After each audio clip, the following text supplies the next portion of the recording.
Bom dia, pessoal. Então, hoje a gente vai falar dos distúrbios da motilidade ocular, tá? Distúrbios eferentes das vias visuais. Então, só para começar, os objetivos aqui vão ser, primeiro, rever a anatomia do sistema visual eferente. E é basicamente isso que vai fazer todo o entendimento de como os olhos se movem, tá? Então, isso aqui é uma parte da neurologia que tem uma base anatômica super bem descrita, e que tem implicações clínicas muito importantes. Então, parte inicial da aula, revendo a anatomia do sistema motor visual, é a base para tudo que vai vir depois, para todos os distúrbios clínicos. A gente vai aprender a reconhecer e classificar, e depois a gente vai topografar. Então, tudo que a gente vai fazer aqui é isso: lembrar da anatomia, depois lembrar da classificação dos distúrbios dos movimentos oculares, e a partir daí a gente vai topografar aonde estão mais provavelmente as lesões que levam a distúrbios da motilidade ocular. Então, só para começar, por que os nossos olhos se movem, né? Qual é o objetivo de qualquer movimento ocular? Então, quando a gente coloca uma imagem aqui do fundo do nosso olho, da nossa retina, a gente vê que tem essa região central mais escura que é chamada de mácula, que vem de mancha, né? Dentro da mácula ainda tem uma região mais escura, que é a fóvea, né? É bem nessa região que a gente tem a maior concentração de fotorreceptores na nossa retina inteira, tá? Então, quando a gente está falando de visão e de visão acurada, o que a gente está fazendo? A gente está querendo colocar o nosso alvo de interesse bem nessa região, na fóvea. E pra vocês terem noção, o olho já é uma estrutura pequena em relação ao nosso corpo. A fóvea é uma parte pequena da retina. Então, os movimentos oculares eles precisam ser extremamente precisos para colocar os nossos alvos de interesse bem nessa região. Por isso que a maquinaria anatômica que a gente vai ver é uma maquinaria anatômica bastante refinada, tá? Para conseguir fazer os alvos ficarem, não só ficarem aí, também como ficarem de forma estável, bem aí na fóvea, tá? Para a gente fazer esses movimentos para manter esse alvo na fóvea, a gente tem movimentos que podem ser conscientes, de eu volitivamente mover meus olhos, movimentos inconscientes que estão acontecendo o tempo todo, escaneando o meu ambiente visual, e movimentos reflexos, tá? Que basicamente fazem movimentos contrários dos meus olhos em relação aos movimentos da minha cabeça, ou movimentos de perseguição de alvo. Por serem vias anatômicas pequenas e geralmente curtas, isso é muito interessante. Quando a gente tem lesão isolada delas, muitas vezes isso não aparece nos exames de imagem, mesmo nos exames de ressonância, tá? Então, o padrão ouro para topografia de distúrbios da motilidade ocular ainda é o exame à beira do leito, tá? Então, aqui não vai pensar que você vai encontrar alteração na ressonância em todos os casos, que isso não acontece. Geralmente isso acontece quando tem lesões maiores, tá? Mas como às vezes algumas lesões exclusivas do sistema motor ocular a gente não vê. Então a gente precisa saber abordar isso à beira do leito. Então vamos começar com a anatomia, tá? Qual é a anatomia relevante aqui? Então, o que eu acho que é interessante saber é que, assim, claramente a nossa visão, o nosso sentido mais importante, né? Não tem nenhuma área aqui do encéfalo que não tenha alguma função visual, seja aferente, relacionado ao processo sensitivo visual, ou eferente, relacionado a movimentar os olhos para garantir a melhor processamento sensitivo visual, tá? Então, qualquer parte do nosso encéfalo tem alguma relação com a visão. Então, examinar bem o olho, seja no movimento ocular, seja examinar a parte aferente do olho, é um grande poder semiológico que a gente tem. Tá? Então, é uma coisa que a gente tem que investir, sim, para a gente aprender. Porque isso se paga. Isso gera uma recompensa boa na hora de topografar lesões. Mas, por ser tão complexo, isso às vezes afasta algumas pessoas, né, de gostar de olho, de gostar de movimento ocular. Mas, na verdade, a gente tem que ver isso como uma vantagem. Porque quanto mais complexa a via anatômica é de alguma coisa, e mais comunicações ela faz, e mais coisas que não são redundantes ela faz, melhor isso fica para a gente distinguir clinicamente. Então, aquelas vias que não são muito elaboradas em termos anatômicos, por exemplo, a via simpática descendente, elas tendem a ser difíceis de você diferenciar onde no trajeto delas aquilo está cometido. Porque são vias relativamente simples, que você pega ela lá em cima, lá embaixo, ela pode dar os mesmos achados clínicos. Agora, isso aqui não. Isso aqui, às vezes, coisas milimétricas dão achados muito diferentes. O que é pior para a gente na hora de estudar anatomia, claro, mas é muito bom para a gente na hora de fazer diagnóstico à beira do leito. Tá? Então, isso aqui, na verdade, a gente tem que ver como uma vantagem, de que a gente consegue fazer diagnósticos muito precisos, mais precisos do que o exame de imagem, simplesmente observando os olhos da pessoa se mexendo. Tá? E o que eu acho, que eu gosto de usar como grande alegoria aos movimentos oculares, é que eles parecem exatamente os nossos movimentos das extremidades, tá? O controle da musculatura esquelética. Então, a gente pode ter movimentos voluntários, a gente tem movimentos que ocorrem de forma inconsciente, e a gente tem movimentos reflexos, como os nossos reflexos tendinosos profundos, nossos reflexos superficiais. O olho acontece bastante parecido, só que ele tem uma maquinaria anatômica específica, tá? Porque os movimentos oculares têm uma função diferente dos movimentos apendiculares, tá? Mas vai servir a mesma coisa. Então, você vai ter neurônios infrasegmentares, que são os neurônios que saem do sistema nervoso central em direção aos músculos efetores, e esses neurônios vão ser influenciados por vários impulsos suprassegmentares, que a gente chama de supranucleares. Então, a gente tem um núcleo que representa um neurônio infrasegmentar. Desse núcleo vai sair uma via infrasegmentar ou infranuclear, que vai até o músculo efetor. Isso acontece em todos os nossos músculos. E esse núcleo, na verdade, está recebendo impulso de várias áreas suprassegmentares, sejam os hemisférios cerebrais, seja o cerebelo, seja outros núcleos dispostos por ali, tá? Seja um arco reflexo, seja qualquer coisa assim, e ela vai mandar para frente o quê? A soma desses impulsos todos. Tá? Então, isso acontece ao longo de toda a nossa medula, isso acontece também no tronco, na questão no controle dos movimentos oculares. Então, isso leva a uma hierarquia de que, para mover, a gente precisa de músculo. Logo, se a gente não tem músculo, nada disso funciona. Para chegar no músculo, precisa dos nervos. Se a gente não tem os nervos, nada disso funciona. Então, a base da pirâmide são os nossos nervos motores oculares e os nossos músculos extraoculares. Depois, em cima disso, vem as estruturas que vão influenciar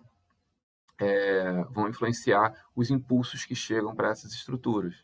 Tá? E é isso que a gente vai falar agora. Então, vamos ver desde influências corticais, sejam elas conscientes ou inconscientes, cerebelo, outros núcleos que estão dispostos no tronco encefálico, que não são os núcleos motores oculares, para depois esses impulsos todos convergirem nos núcleos dos nervos motores oculares e os núcleos dos nervos motores oculares mandarem o somatório final desses impulsos para frente através dos nervos, para os nervos contraírem os músculos. Tá? Então, aqui já tem um conceito anatômico interessante para a gente, que é se a gente tem lesão dessas estruturas infranucleares, a gente não consegue ter uma noção confiável do funcionamento dessas estruturas do topo da pirâmide. Tá? Então, começando essa nossa revisão anatômica, o que são as estruturas infranucleares que a gente está falando? Tá? Então, eles são os músculos extraoculares, tá? Que são de fato os efetores dos movimentos. Cada olho tem 6.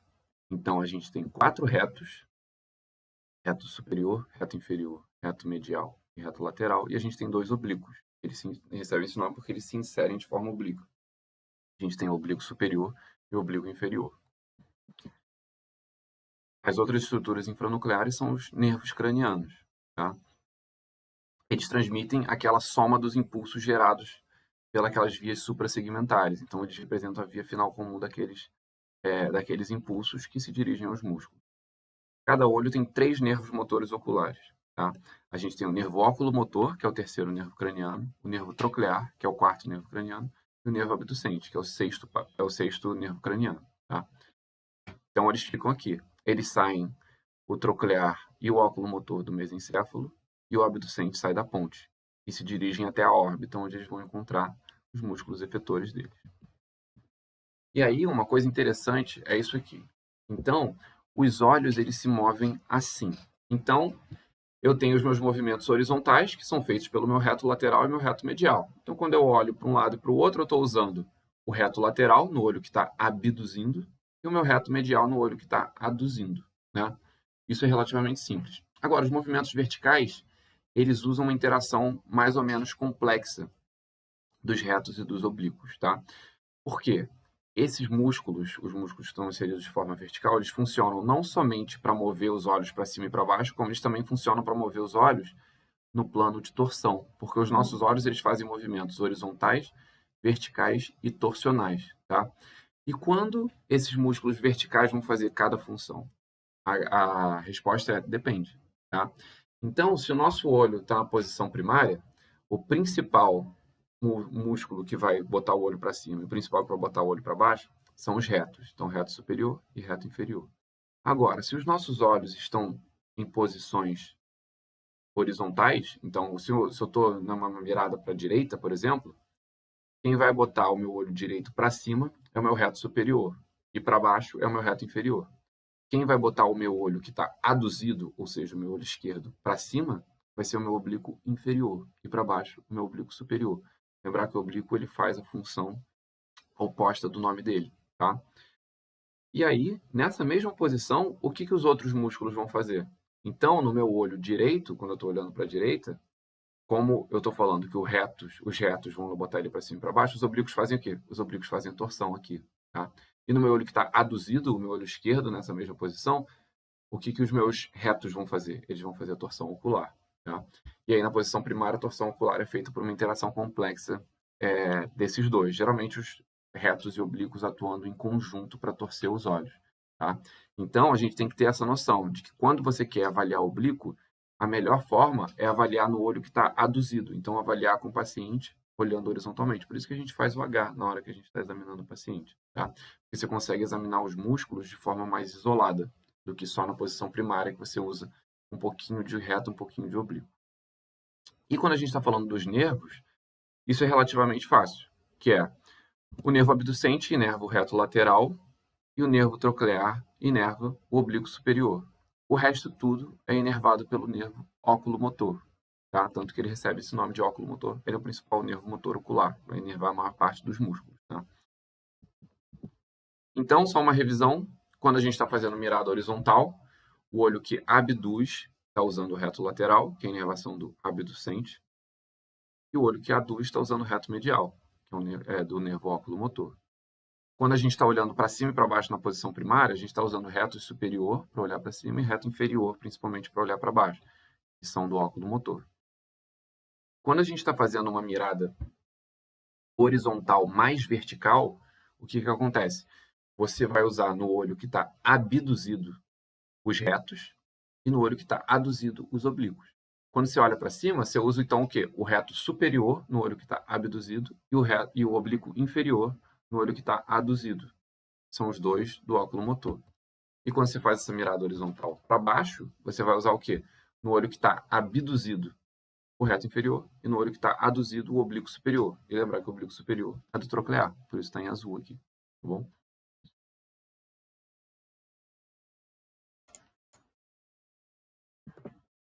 O que, que é nuclear? Então, o que, que a gente vai estar falando quando a gente usar o termo nuclear nessa aula? São os núcleos dos nervos motores oculares. Ou seja, esses nervos motores oculares que a gente falou agora, o óculo motor, o troclear e o abducente, eles têm a sua origem em núcleos dentro do tronco encefálico. Tá? Então, o núcleo do óculo motor fica aqui no mesencéfalo, o núcleo do troclear fica no mesencéfalo logo abaixo do núcleo do óculo motor, e o núcleo do abducente fica na ponte. Tá? Esses são os núcleos que recebem todos os inputs que a gente vai chamar de supranucleares para os movimentos oculares. E é eles que mandam, que vão dar origem às vias infranucleares, que vão ser os nervos motores oculares. Então, eles vão receber um conjunto de projeções das estruturas superiores e vão enviar adiante a via final desses impulsos. Eles vão ser, então, a interface entre as estruturas suprassegmentares e as estruturas infrassegmentares. Interface entre as estruturas supranucleares e infranucleares. Então, aqui só uma prévia do que vai vir. Tem muitas estruturas supranucleares que vão influenciar esses núcleos, tá? E eles atuam pegando todas as informações e vendo o somatório deles para passar adiante uma coisa que faz sentido. O que agora a gente tem outras estruturas que a gente chama de internucleares, tá?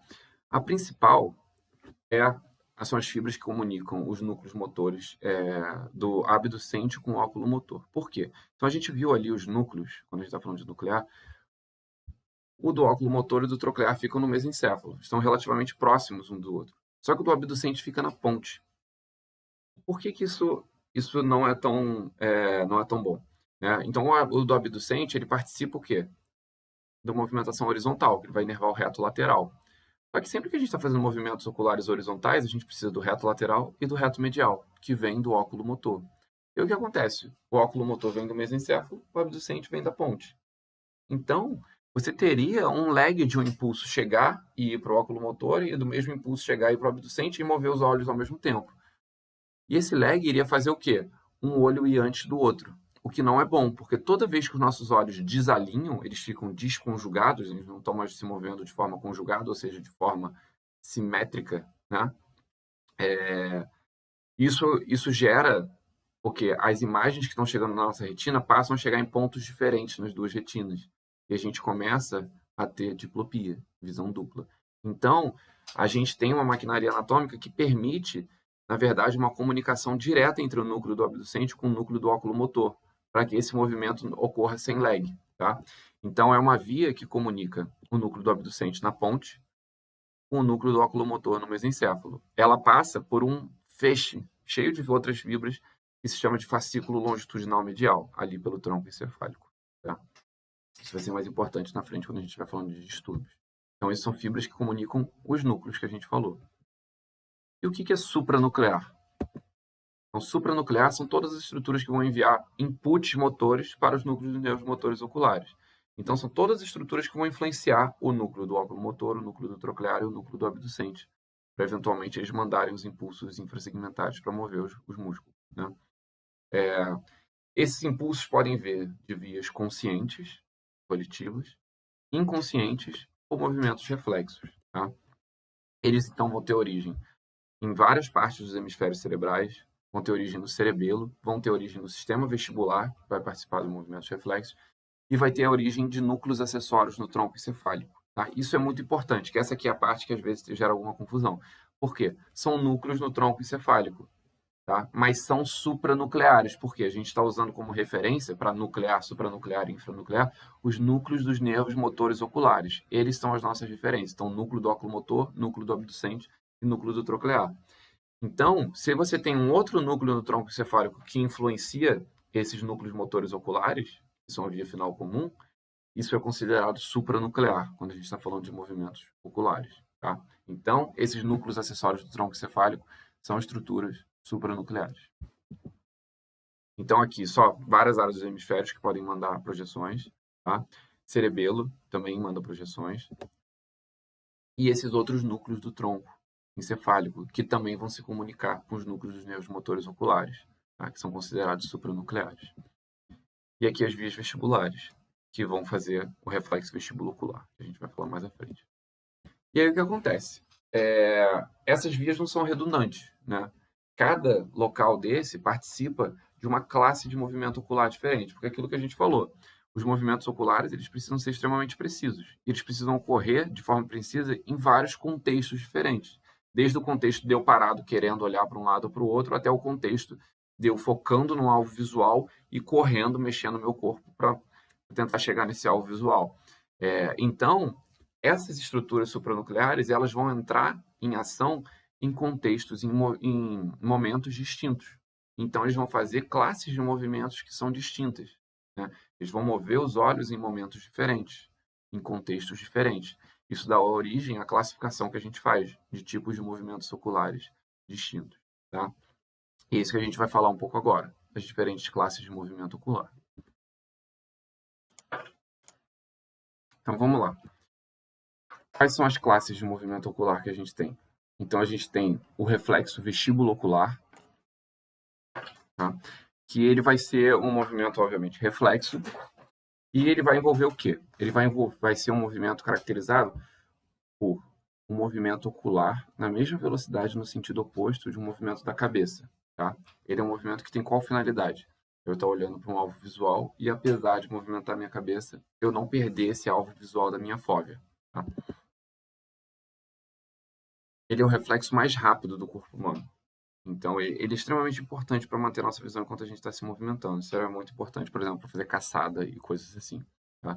Então, ele mantém a imagem estável na retina, apesar de movimentos do corpo e da cabeça.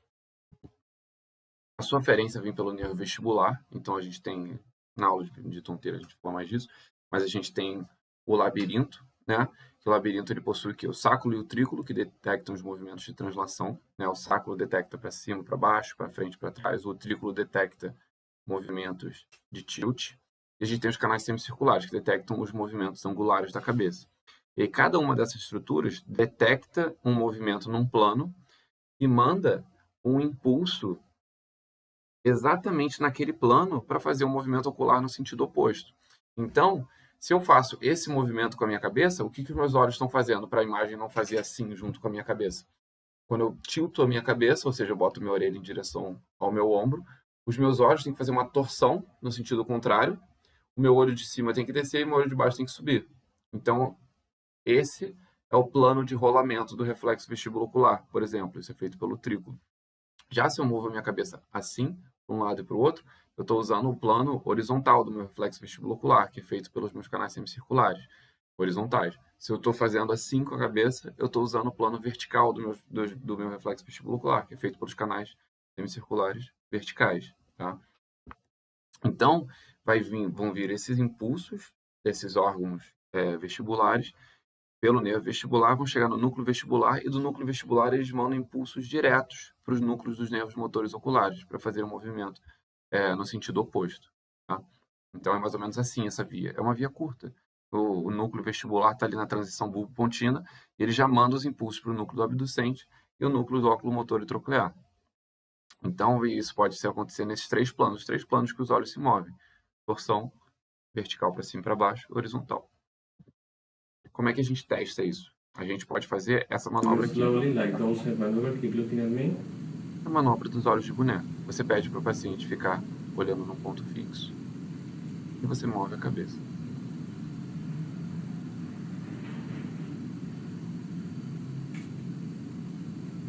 Tem uma outra forma de fazer essa manobra, que é fazendo o head impulse, tá?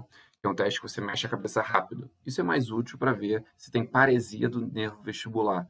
Não é tão útil aqui para essa aula para avaliar movimento ocular. O que a gente quer saber mais é se o reflexo vestibular está funcionando nos três planos. Outra classe de movimento que a gente tem são os movimentos de perseguição uniforme. Tá? O que significa isso? Significa que são movimentos de perseguição de um alvo de forma uniforme. A gente não Isso é um movimento reflexo também. Então, quando a gente tem um alvo na nossa fóvea na retina, sempre que esse alvo começa a sair da nossa fóvea, o nosso olho começa a perseguir ele, tá? Para manter ele na nossa visão. E ele faz movimentos em resposta ao movimento do alvo e movimentos de predição para onde esse alvo parece estar se movendo. Tá? E aí, com isso, a gente consegue acompanhar um alvo que está se mexendo. A gente não consegue fazer esses movimentos uniformes de forma voluntária. Tá? A gente precisa ter um alvo para conectar. Isso só funciona a determinadas velocidades. Então, coisas que estão se movendo muito rápido, obviamente, perdem a nosso foco de visão. A gente já deve ter tido essa experiência ao longo da vida. Tá? As vias dessa classe de movimento ocular, elas são amplamente difusas, distribuídas no sistema nervoso central. Tá? Elas envolvem desde os hemisférios, assim, o globo frontal, lobo parietal, até cerebelo. Mas geralmente são vias ipsilaterais. Quando a gente tem algum distúrbio dessas vias, você não vai conseguir perseguir o alvo de forma uniforme. Eu vou falar isso mais à frente quando a gente estiver falando dos distúrbios. Mas por enquanto vamos saber como isso funciona na normalidade, que é você ter um alvo visual e você ir perseguindo esse alvo quando ele está percorrendo numa velocidade geralmente um pouco mais lenta.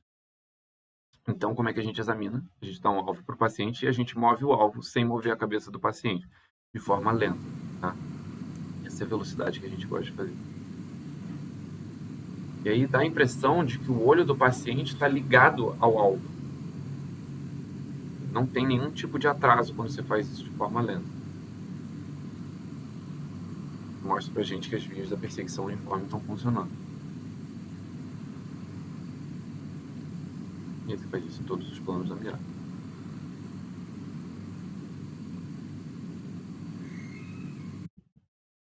Seguindo. Outra classe que a gente tem de movimentos oculares são as sacadas. O que são as sacadas? Eles são movimentos rápidos que mudam o nosso alvo de fixação visual. Então, são movimentos que mudam o alvo. Então, eu estou olhando para cá, depois eu mudo o alvo para cá. Eles são movimentos extremamente rápidos. Quando a gente está fazendo um desses movimentos, a gente fica literalmente cego. Tá? Só que eles acontecem de forma tão rápida que a gente nem percebe isso de forma consciente. Eles são, inclusive, os movimentos mais rápidos que os nossos olhos fazem. Eles são tão rápidos que daria, eu acho que, se eu não me engano, para girar 3 vezes o olho ao longo da órbita em 1 segundo, com a velocidade que elas são. As sacadas, por serem movimentos tão rápidos, elas precisam ser muito acuradas. Então, elas têm uma maquinaria anatômica um pouco mais complexa. Elas precisam de mais algumas estruturas, tá? Sacadas são um tipo de movimento que a gente pode fazer tanto de forma voluntária quanto de forma inconsciente, involuntária, tá? Geralmente, quando eu estou querendo alternar os meus focos visuais, eu quero olhar para minha mão, quero olhar para outra. Isso eu estou fazendo minhas sacadas voluntárias. Quando eu uso minhas sacadas inconscientes, quando eu não estou prestando atenção, mas eu estou escaneando o meu ambiente visual. Então, as sacadas inconscientes, elas escaneiam o ambiente visual, o que é uma coisa extremamente importante para a gente, tá? Geralmente, as sacadas voluntárias, elas têm origem aonde? No lobo frontal, tá? Na área 8, o campo ocular frontal. E as sacadas involuntárias, as sacadas inconscientes, têm origem na região parietal posterior, tá? Então, as duas têm origem em hemisférios. Mas por elas serem movimentos que precisam ser tão acurados, elas precisam ter núcleos acessórios lá embaixo. Então elas usam o quê? Núcleos do tronco para ajudar no cálculo. Então elas precisam desses núcleos acessórios para ajudar a fazer o cálculo e a precisão do movimento. E ainda o cerebelo ajuda nas sacadas, principalmente na acurácia delas, para elas não passarem do ponto. Igual ele ajuda nos nossos movimentos de métrica de alvo, né? Nas extremidades. Então, elas vão precisar de núcleos acessórios no tronco, tá?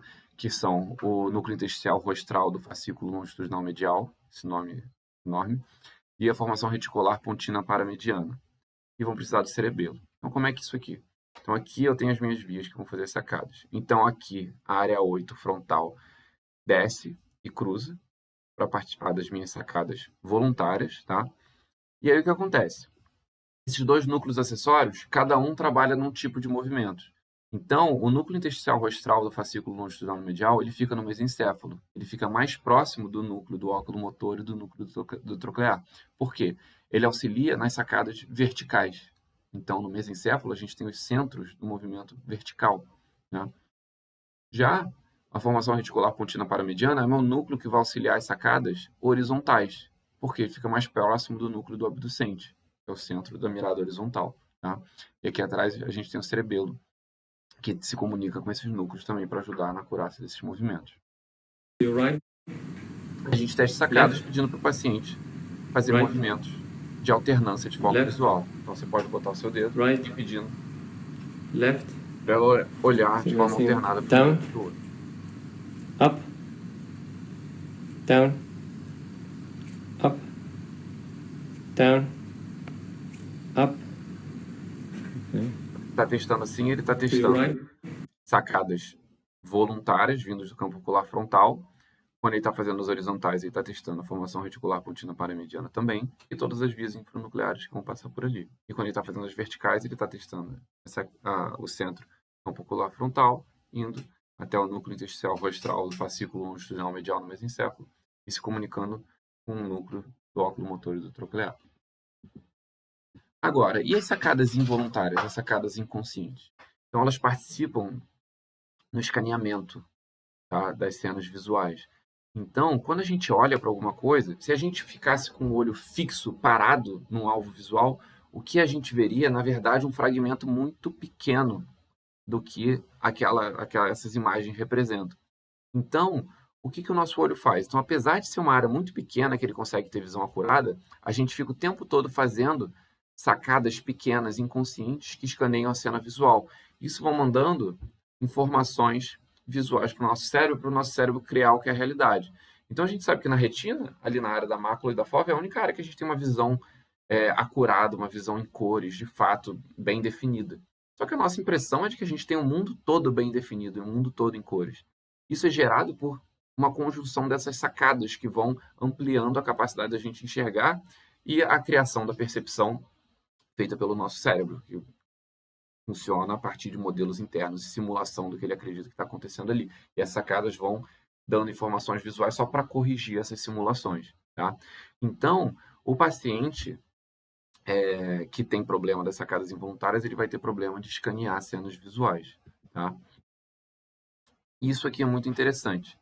A gente escaneia as cenas visuais de forma diferente. Então, geralmente, quando a gente é mostrado rostos, a gente escaneia muito entre os olhos, o nariz e a boca, isso tende a ser uma coisa uniforme. Mas quando a gente é mostrado uma cena visual um pouco mais complexa, a gente tende a escanear de formas diferentes, dependendo das nossas experiências prévias. Então, isso aqui foi um estudo muito interessante que foi feito, e você coloca essa pintura aqui, tá? É um homem chegando na casa e as pessoas olhando para ele chegando. Isso que está na pintura.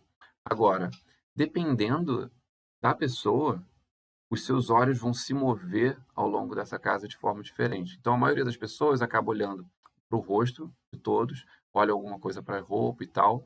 Mas se, por exemplo, você é um arquiteto, a sua chance melhor é de também passar um pouco mais de tempo do que a pessoa normal olhando para a disposição dos quadros, para os móveis, para as coisas assim.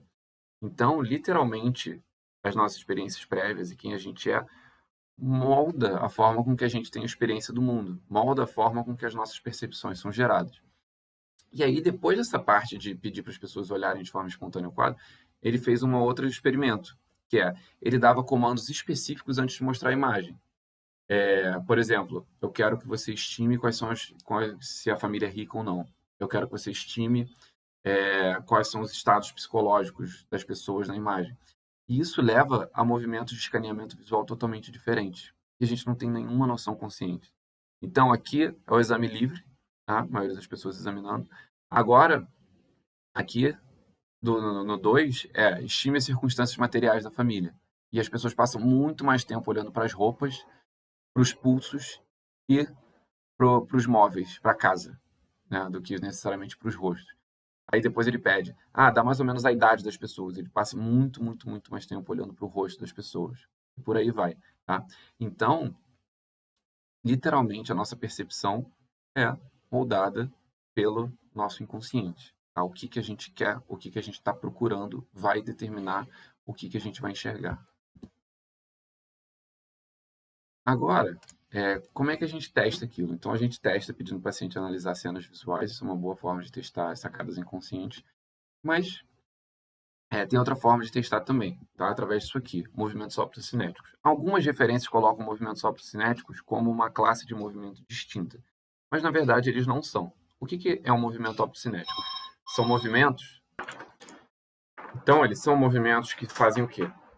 Uma perseguição uniforme e uma sacada na direção oposta. Então, na verdade, é um movimento composto de duas classes, uma perseguição uniforme e uma sacada. Tá? Alguns chamam de nistagmo optocinético, porque você olhando dá uma aparência de nistagmo, uma fase lenta e uma fase rápida. Tá? Então, e a gente usa esse tipo de movimento para várias coisas na nossa vida. Principal, quando a gente está lendo. Então, a gente está lendo uma frase, está seguindo, fazendo uma perseguição uniforme, e a gente faz uma sacada para voltar para o início da página. Outra coisa, quando a gente está no trem ou no carro, olhando para fora da janela. Aí passa uma árvore, a gente acompanha a árvore com uma perseguição uniforme, depois a gente faz uma sacada inconsciente de reset para a gente pegar a cena visual do início de novo. Tá? Então, eles vão usar a via da perseguição lenta e as vias das sacadas involuntárias. Então, é uma forma de você examinar as sacadas inconscientes. São chamadas de nistagmo optocinético, esse sinal de nistagmo. E são bastante úteis para você examinar essas vias e mais ou menos as partes do encéfalo por onde elas passam em pacientes pouco cooperativos. Então, em criança, isso aqui é muito bom. Então, você pega uma fita métrica ou uma fita listrada e você bota na frente e aí você consegue examinar bem, porque às vezes é difícil de fazer crianças, principalmente mais jovens, olharem para os lados, né? Olharem de forma voluntária, ainda mais por muito tempo. Então, aqui é uma forma de que a gente pode fazer. A gente tem essa fita listrada e aí você move ela. Na direção da fita ele faz uma perseguição lenta e depois faz uma sacada na direção contralateral para resetar. Então, quando ele move para cima, ele faz uma perseguição lenta para cima, com uma sacada para baixo.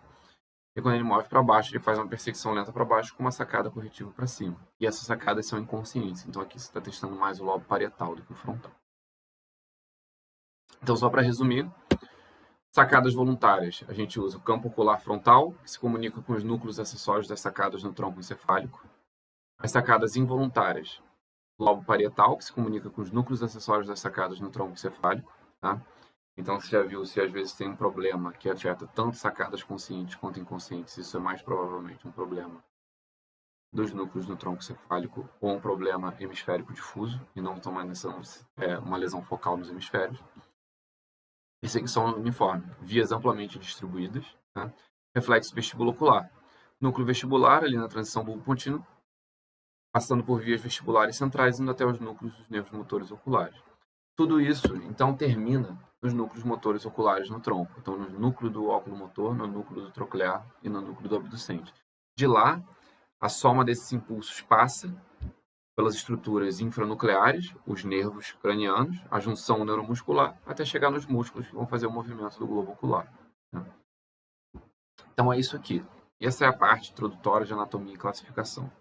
Sabendo isso agora, a gente pode topografar os distúrbios da movimentação ocular.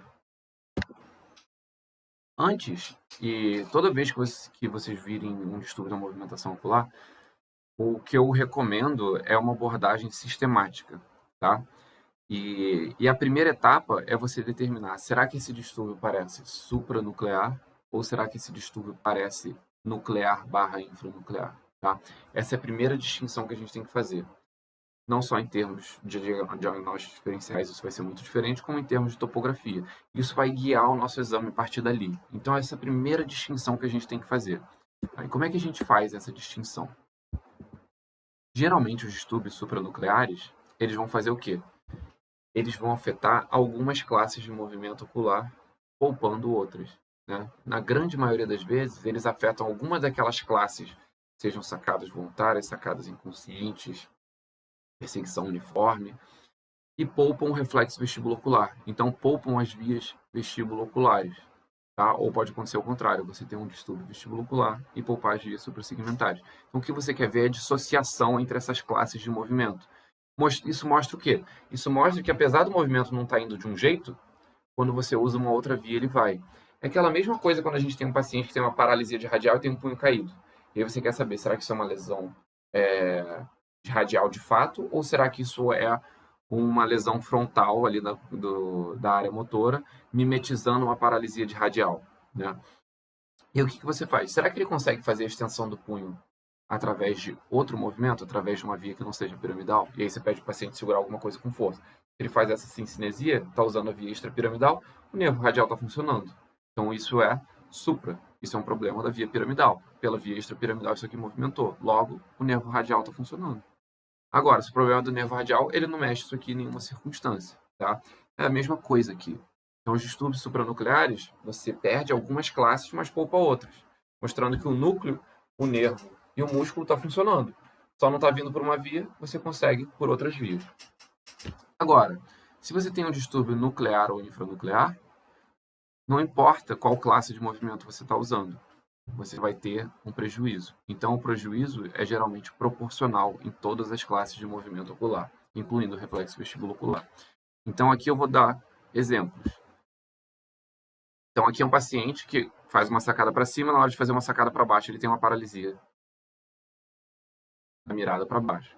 E aí depois faz o reflexo vestibulocular e vê que o olho dele vai para baixo com o reflexo vestibulocular. Tá? Isso mostra que esse distúrbio é supranuclear. Por quê? Quando eu faço isso, o meu núcleo vestibular está se comunicando com os meus núcleos do óculo motor e troclear e estão levando o olho para baixo. Então, do núcleo do óculo motor e troclear ali para frente, o núcleo, o nervo, a junção neuromuscular e os músculos está funcionando. Agora, já aqui, Look to the right. ela olha para a direita, bem, na hora dela olhar para a esquerda, o olho dela não vai. Ela tem uma paralisia da mirada horizontal para a esquerda. E aí você vai fazer o VOR, e o olho dela não vai mesmo assim. O VOR para a direita está funcionando, o VOR para a esquerda não está funcionando. Isso é um distúrbio nuclear/infranuclear. Depois eu vou mostrar para vocês exatamente aonde estão essas lesões. Mas esse é o primeiro passo que a gente tem que ter. Será que isso é nuclear? Será que isso é supranuclear? Tá? Então, a gente vai dividir em supranuclear e nuclear/infranuclear.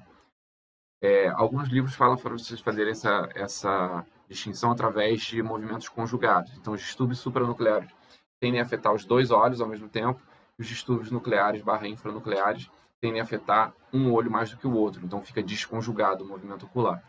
Isso nem sempre é verdade, por isso que eu coloquei aquele vídeo de propósito, mostrando que era um distúrbio nuclear / infranuclear conjugado dos olhos. Tá? Então, a maioria das vezes essa regrinha funciona, mas nem sempre.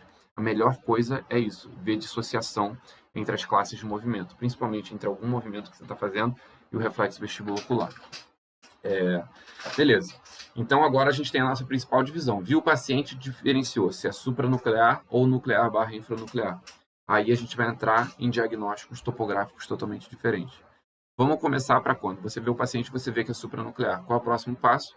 Aonde nessas vias supranucleares ele vai estar. E aí, os distúrbios supranucleares eles podem vir de lesões em hemisférios, que a gente falou, núcleos acessórios no tronco encefálico, no cerebelo, tá? Tem também as vias vestibulares centrais. Esqueci de botar ali no slide, mas vai ter slide aqui na frente. Então, os distúrbios eferentes. Quando a gente está falando de lesões hemisféricas, a gente pode ter lesões do lobo frontal, da área 8, né, que são responsáveis pelo quê? Iniciar as sacadas voluntárias.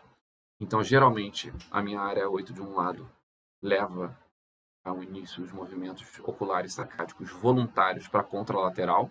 Tá? Se a gente tem uma lesão na área 8 de um lado, a gente vai ter o quê? Paralisia das sacadas voluntárias para a contralateral. Ele vai conseguir fazer a sacada para o lado da lesão, porque o campo ocular contralateral está funcionando, mas para o lado contralateral ele não consegue. Tá? Quando isso acontece de forma aguda, pela simetria entre o impulso dos dois campos oculares, o paciente pode ficar com desvio tônico da mirada para o lado da lesão. Tá? E aquele negócio que a gente fala, ele olha para o lado da lesão. Isso acontece geralmente com lesões agudas do lobo frontal. Como acontece nesse paciente aqui. Tá? Então, ele tem um desvio tônico da mirada para a direita, ele teve uma lesão no lobo frontal direito dele, e ele não consegue olhar para a esquerda. Tá? Ele vai para cima e para baixo bem, quando o olho dele está virado para a direita, mas ele tem uma paralisia da mirada para a esquerda. Isso é uma lesão frontal.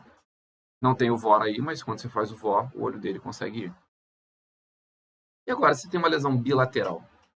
Quando você tem uma lesão bilateral dos lobos frontais, a gente tem uma coisa chamada de apraxia motor ocular, que é o paciente não consegue mais gerar movimentos voluntários com os olhos.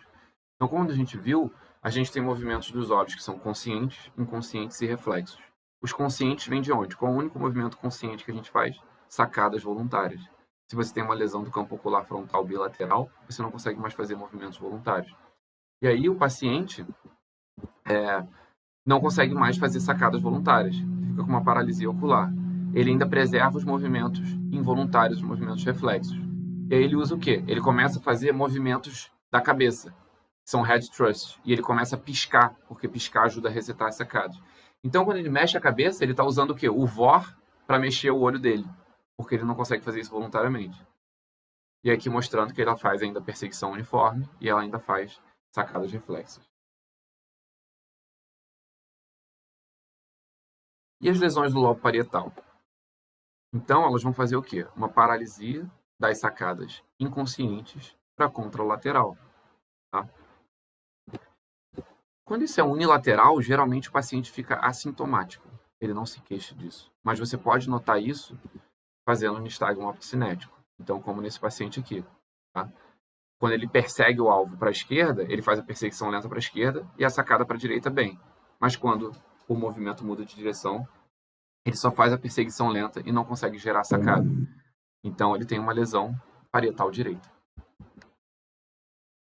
Já quando isso aqui é bilateral, o que o paciente tem? Ele perde a capacidade de escanear a cena visual. Então, os olhos dele ficam fixos. E aquilo que eu falei, geralmente, quando a gente não escaneia a cena visual, a gente não consegue montar o quadro todo, o quadro perceptual inteiro. Então, você começa a ter uma experiência só de fragmentos da visão. É uma coisa que a gente chama de simultagnosia. Então, o paciente não consegue examinar as cenas visuais por completo. Igual a gente tem essa aqui do roubo de biscoito, que é a clássica. Esse paciente vai falar que só está vendo algumas partes dela, como, por exemplo, estou vendo o vestido, estou vendo um sapato, estou vendo um banco, estou vendo um prato ou qualquer coisa assim. Ele não consegue examinar a cena inteira e falar, tem uma mãe lavando louça, a água está caindo e os meninos estão roubando um biscoito. Ele não consegue ter essa impressão. Igual isso aqui. Então você pergunta, quais letras estão presentes aqui? Estão presentes aqui. Geralmente as pessoas falam, tem vários T's e eles formam um H. Tá? A pessoa com simultagnosia só vê cada T. Ela não consegue ver o quadro por completo. Tem uma outra imagem que você mostra uma floresta. Você pergunta, o que é isso? A paciente vai falar, folha, árvore, ou então um bichinho. São elementos, ele não consegue ver a cena por inteiro. Por quê? Ele não consegue fazer aquelas sacadas inconscientes que aumentam, ampliam o nosso campo de visão. Seguindo. Agora a gente tem as lesões dos núcleos acessórios no tronco. Tá? Então são aqueles núcleos que auxiliam os movimentos sacádicos. Então, a gente tem o núcleo intersticial rostral do fascículo longitudinal medial, que é aquele que vai fazer o auxílio das sacadas verticais. Né? Ele fica no mesencéfalo, ele fica próximo do núcleo do óculo motor e do troclear, que fazem os movimentos verticais do olho.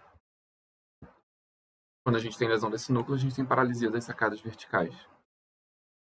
E é o que acontece, por exemplo, aqui. Uma doença que gosta de fazer isso é a paralisia supranuclear progressiva. Esse paciente tem uma sacada para cima meio lenta, mas até que faz, e para baixo ele não consegue fazer.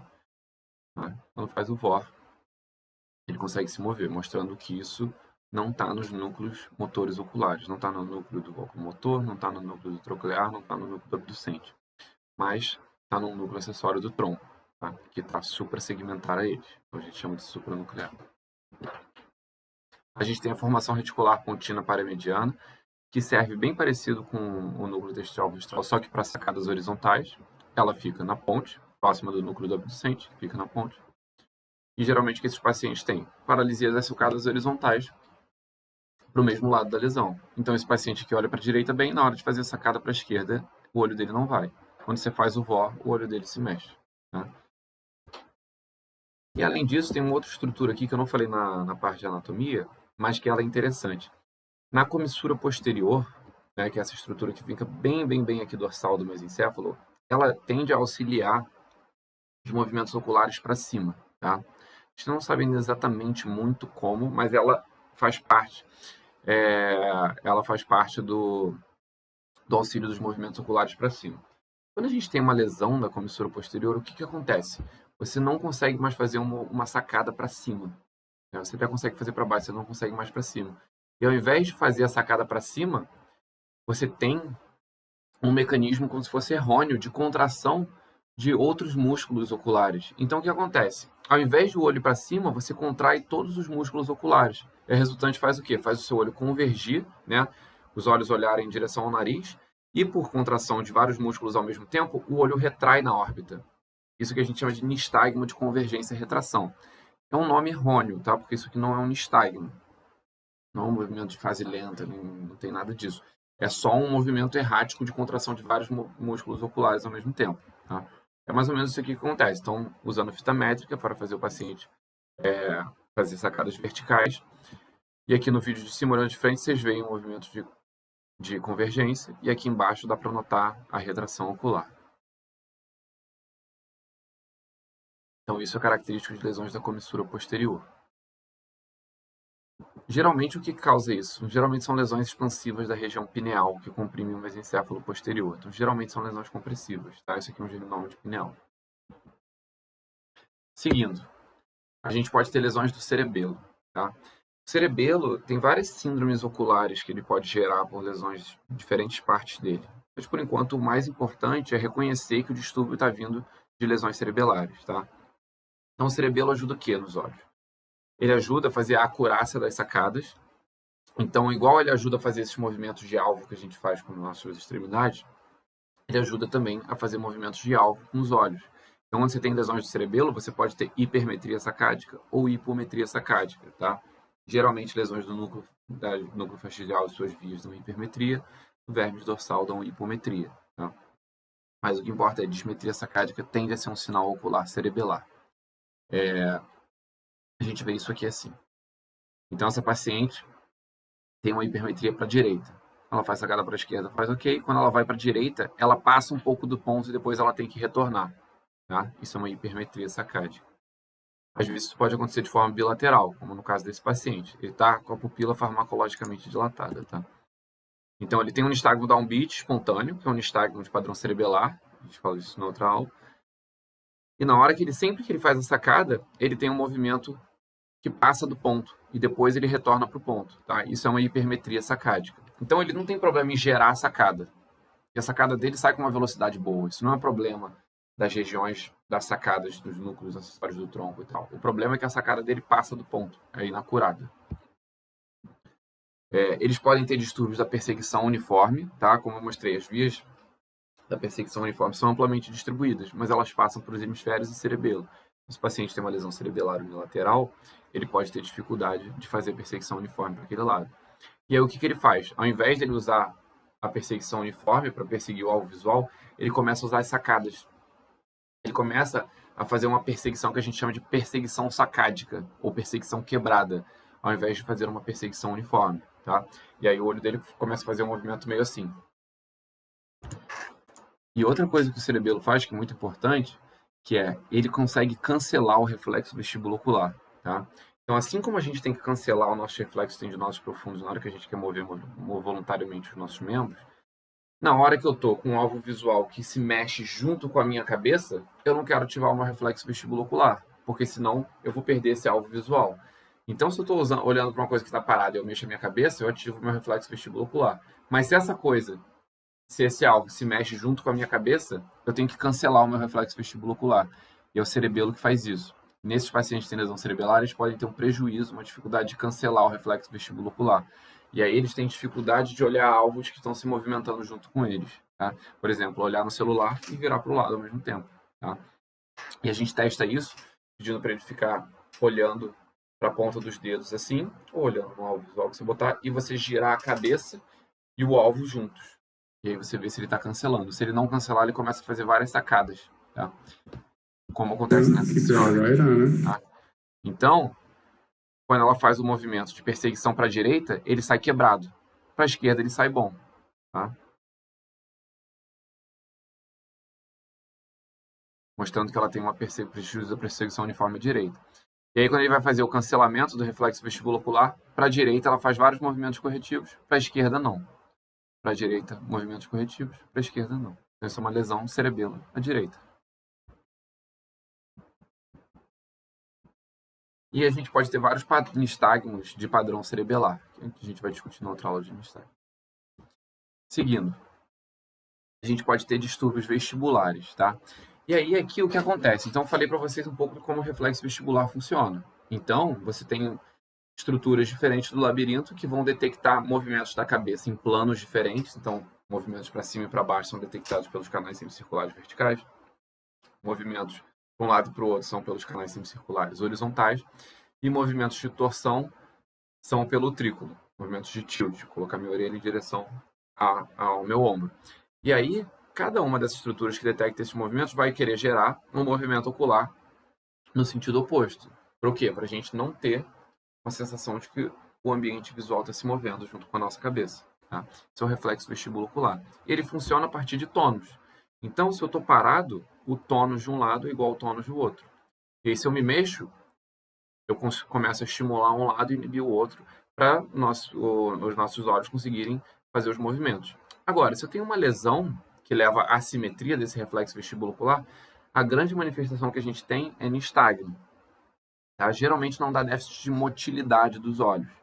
Pode dar só um alentecimento na hora de fazer o reflexo vestibulocular. Agora, geralmente a gente fala de skill deviation aqui. O que é o skill deviation? É quando essa assimetria ocorre no plano do tilt, né, do cabeça na orelha em direção ao ombro. Que tem que fazer o quê?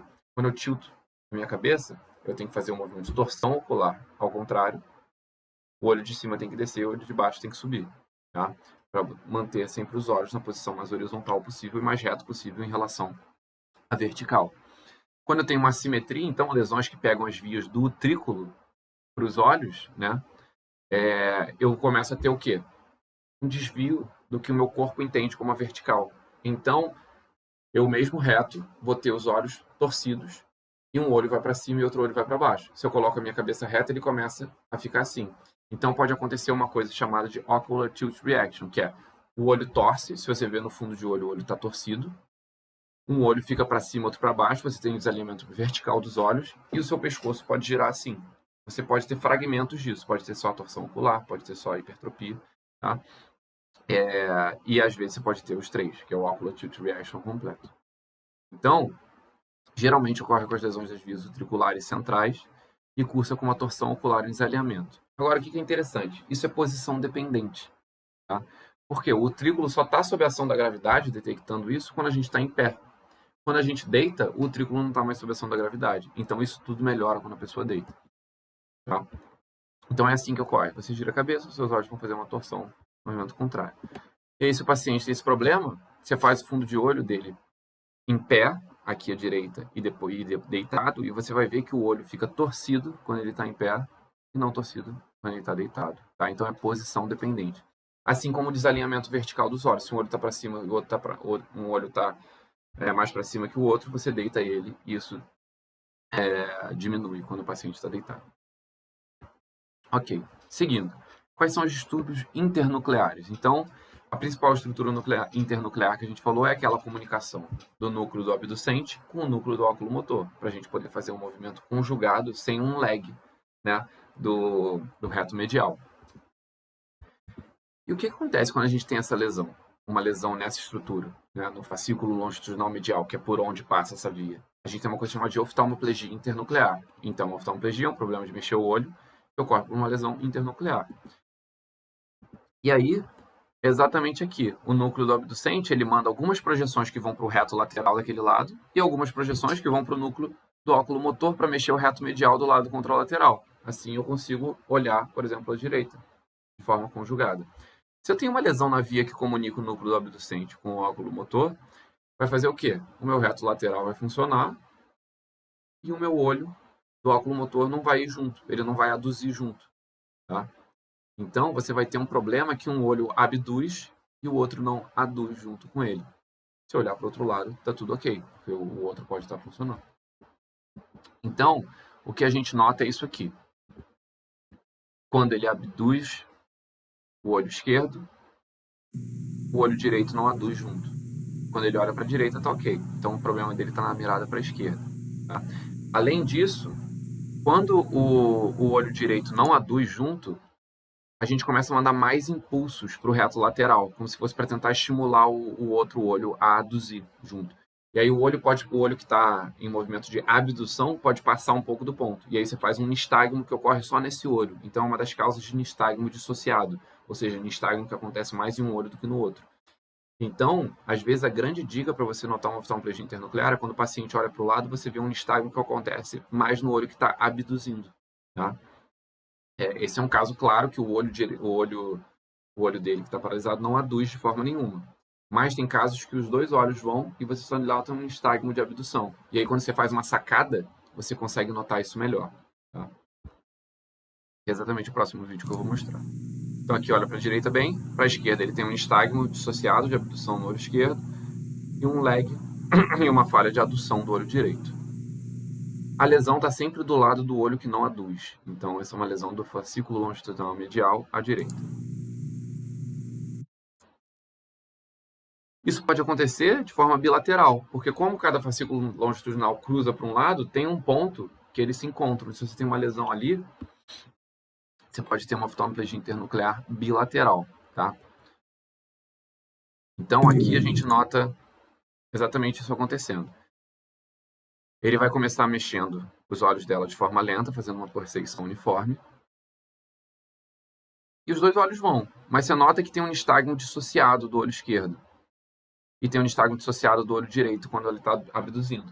Isso mostra que deve ter uma oftalmoplegia internuclear. Quando ele usa as sacadas, você nota que a velocidade, quando os olhos aduzem, é menor do que a do olho que está abduzindo, dos dois lados. Então, deixa eu repetir esse finalzinho. Quando ele está fazendo as sacadas, você nota um lag de adução dos dois olhos. Isso é uma oftalmoplegia internuclear bilateral.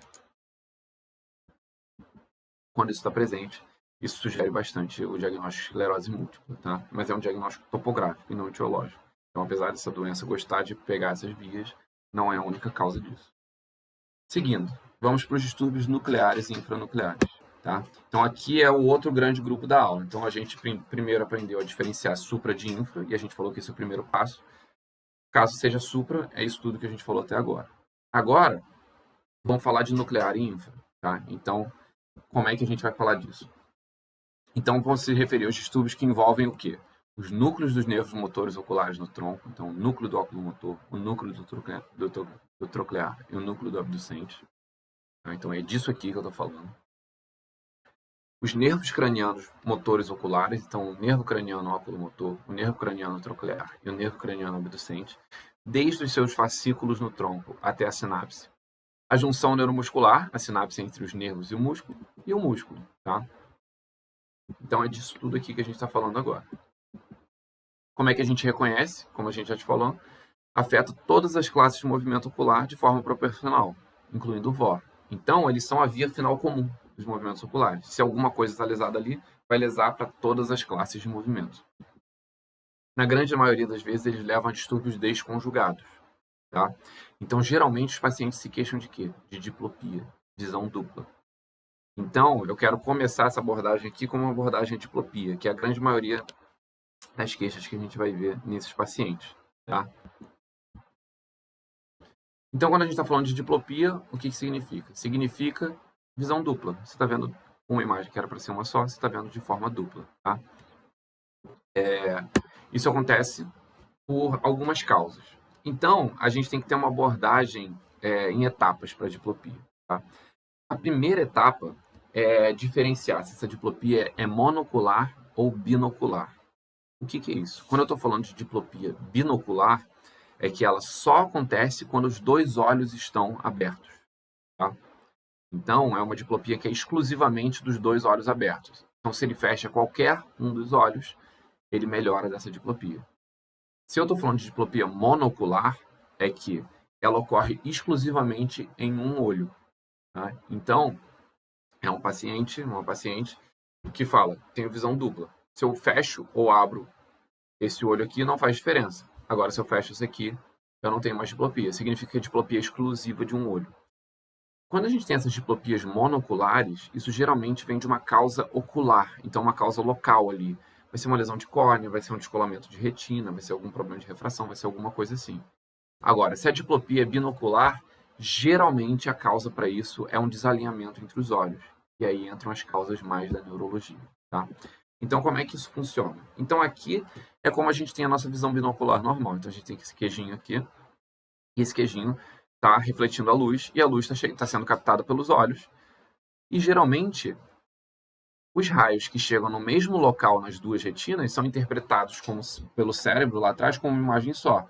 E aí, chegando as duas imagens, a imagem em cada retina, faz o cérebro a gente ter essa noção de profundidade, né? A estereopsia. Agora, se eu tenho alguma lesão nesse olho que faz alguns desses raios dessa mesma imagem irem para outro local da retina, o meu cérebro passa a interpretar que são duas imagens diferentes. Por quê? O mesmo alvo visual está sendo representado em locais diferentes da retina, então devem ter dois. Tá? Isso aqui é uma diplopia monocular. Então, ele tem uma lesão aqui na córnea, não tem um descolamento de retina, alguma coisa assim que faz algumas ondas eletromagnéticas que estão sendo refletidas pelo esse queijinho irem para outros locais da retina. Então, se ele fechar esse olho aqui, ou imagina o olho direito dele, não vai fazer diferença na diplopia dele. Só se ele fechar o olho esquerdo. Então, é uma diplopia que ocorre exclusivamente em um olho. Agora, se o problema é desalinhamento, na verdade, não tem um problema dos raios chegando. O problema é o mesmo raio, as mesmas ondas eletromagnéticas estão chegando em locais diferentes da retina. E o nosso cérebro interpreta como se fossem dois objetos diferentes. Tá? Porque um olho está desalinhado em relação ao outro. Isso é uma diplopia binocular. E aí, se eu fecho qualquer um dos olhos, a diplopia melhora. Por quê? Ela depende do conflito de imagens gerados pelos dois olhos desalinhados. Tá bom? Se a gente estiver falando do fundo de olho, é mais ou menos assim. Então, isso é visão binocular normal, o nosso alvo visual chegando na nossa fóvea dos dois lados. Isso aqui é diplopia monocular. Então, o mesmo alvo visual está sendo representado em dois locais, em uma das retinas. Isso aqui é diplopia binocular. O alvo visual está sendo representado em locais diferentes entre as retinas. Tá? Isso aqui é um desalinhamento dos olhos. Então, se for monocular, a gente manda para o pessoal do oftalmo. Tá? Agora, segunda etapa, se for binocular, a gente tem que avaliar, a gente tem que ver se isso vai ser paralítico ou não. Antes disso, vale a pena a gente fazer algumas perguntas sobre a direção e momento da diplopia para a gente já ter alguma ideia. Então, se a diplopia é horizontal, ou seja, ele vê uma imagem do lado da outra, isso deve ser uma disfunção do reto medial ou lateral, caso ela seja paralítica. Se for pior para longe, é mais do reto lateral, porque a gente tem que fazer um movimento de divergência ocular para a gente enxergar longe. Se for pior para perto, pode ser um problema do reto medial. A gente tem que fazer a convergência ocular. Se a diplopia é vertical, ou seja, uma imagem está em cima da outra, isso é uma disfunção dos retos verticais ou dos oblíquos. Então a gente parte para a segunda etapa. Sendo uma diplopia binocular, a gente pensa que deve ser um desalinhamento ocular. Agora a gente quer ver se esse desalinhamento ocorre por uma paralisia, ou seja, algum músculo não está conseguindo se mover, seja por um problema do músculo, seja por um problema da junção neuromuscular, seja por um problema do nervo, seja por um problema do núcleo, né? Ou se esse estrabismo, esse desalinhamento dos olhos, não é paralítico. Por exemplo, um estrabismo congênito. Os olhos só não fizeram o reflexo de fusão, tá? Que é relativamente comum também. O que a gente faz para avaliar se esse estrabismo é paralítico ou não? Primeiro, a gente avalia a motilidade ocular. A gente faz isso através de avaliar ducções e versões. O que é isso? É só você ver os olhos indo até as extremidades do globo em diferentes posições. Tá? Então, eu quero ver os olhos se movimentando por todo o globo. Quando eu estou falando dos dois olhos abertos seguindo um alvo, eu estou falando de versões. Quando eu estou falando de um olho só aberto e o outro ocluído, eu estou falando de ducções. Então, isso é uma questão de terminologia. Tá? Então, aqui é um teste de versões normais. Ela olha para cima bem, ela olha para baixo bem, os olhos dela vão até as extremidades da mirada, ela olha para a horizontal à direita bem e olha para a horizontal à esquerda bem. Tá? Versões totalmente normais. Se eu estivesse falando de ducções, eu ia estar vendo só o olho direito. Não só uma questão de terminologia, mas você está vendo a motilidade de qualquer forma. Se a motilidade está anormal, isso é um estrabismo paralítico. Tá? E aí a gente vai seguir para o próximo passo depois. Agora, por exemplo, esse caso aqui, ele tem uma motilidade anormal. Então ele olha para a esquerda, até os olhos vêm, quando ele olha para a direita, o olho direito dele não abduz. Tá? Então isso é uma motilidade anormal. Isso aí você já fala, isso é um estrabismo paralítico. Então, essa é a primeira coisa que você tem que fazer antes de determinar onde é que está a lesão, qual é a causa da lesão, qualquer coisa, estrabismo paralítico. E aí depois a gente vai seguir o próximo passo que eu vou falar nos próximos slides. Tá? Agora, se a motilidade estiver normal, ele estiver fazendo todos esses movimentos bem, isso não exclui que seja um estrabismo, que não seja um estrabismo paralítico, tá? Isso ainda pode ser. Então a gente tem que continuar a avaliação. Então, além da motilidade, quando a motilidade está normal, eu tenho que avaliar o alinhamento. Tá? Então a gente não precisa avaliar alinhamento se a motilidade já estiver normal. Mas se a motilidade estiver normal, eu tenho que avaliar. Como é que a gente avalia o alinhamento ocular? E antes de eu falar isso, só as terminologias do alinhamento, tá? Então, quando você tem um desalinhamento que é manifesto, ou seja, ele está presente com os dois olhos enxergando, isso a gente chama de tropia. Tá? É um estrabismo manifesto. Só que tem alguns estrabismos que, na verdade, quando a pessoa está com os dois olhos enxergando e faz um reflexo de fusão, ele não está manifesto, você não nota ele. Mas quando você quebra a fusão da pessoa, aquele estrabismo se mostra que existe. Tá? Isso a gente chama de foria, é um estrabismo latente, que geralmente fica presente em quebra da fusão. E a direção dita o nome, ou a questão que vem antes. Então, se o olho está desviado para dentro, isso é uma esotropia ou foria. Se o olho está desviado para fora, isso é uma exotropia ou foria. Se o olho está para cima, isso é uma hipertropia ou foria. Se o olho está para baixo, isso é uma hipotropia ou foria.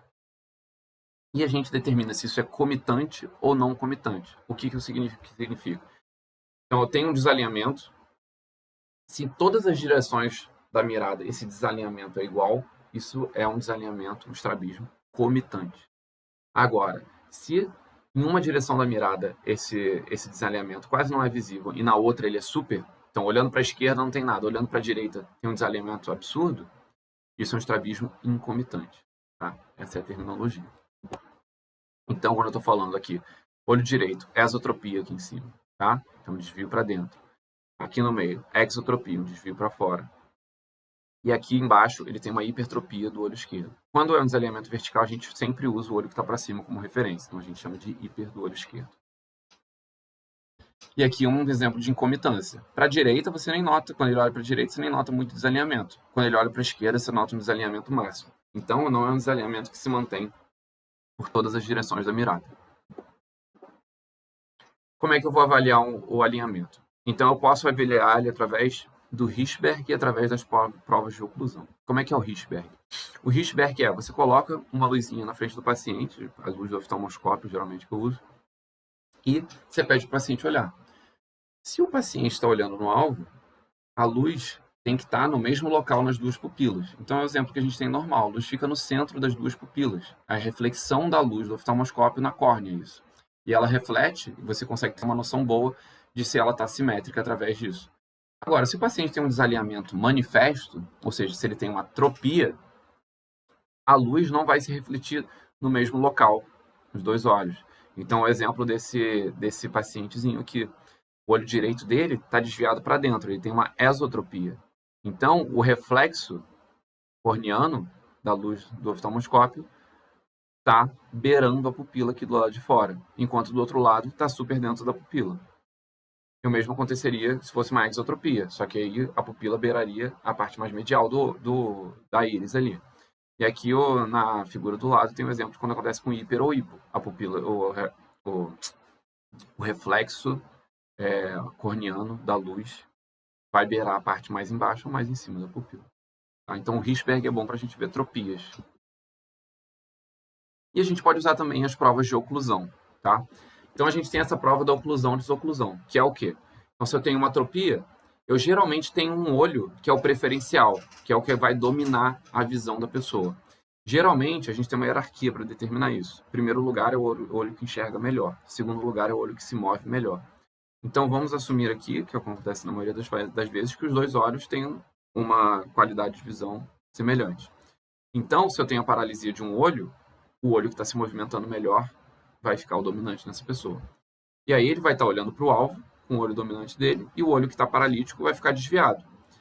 Agora, se eu ocluo o olho bom dele, e o paciente quer continuar olhando o alvo, ele vai ter que pegar o olho paralítico e fazer mais força para olhar para o alvo. Então ele vai fazer um movimento de correção quando eu fizer a oclusão do olho bom.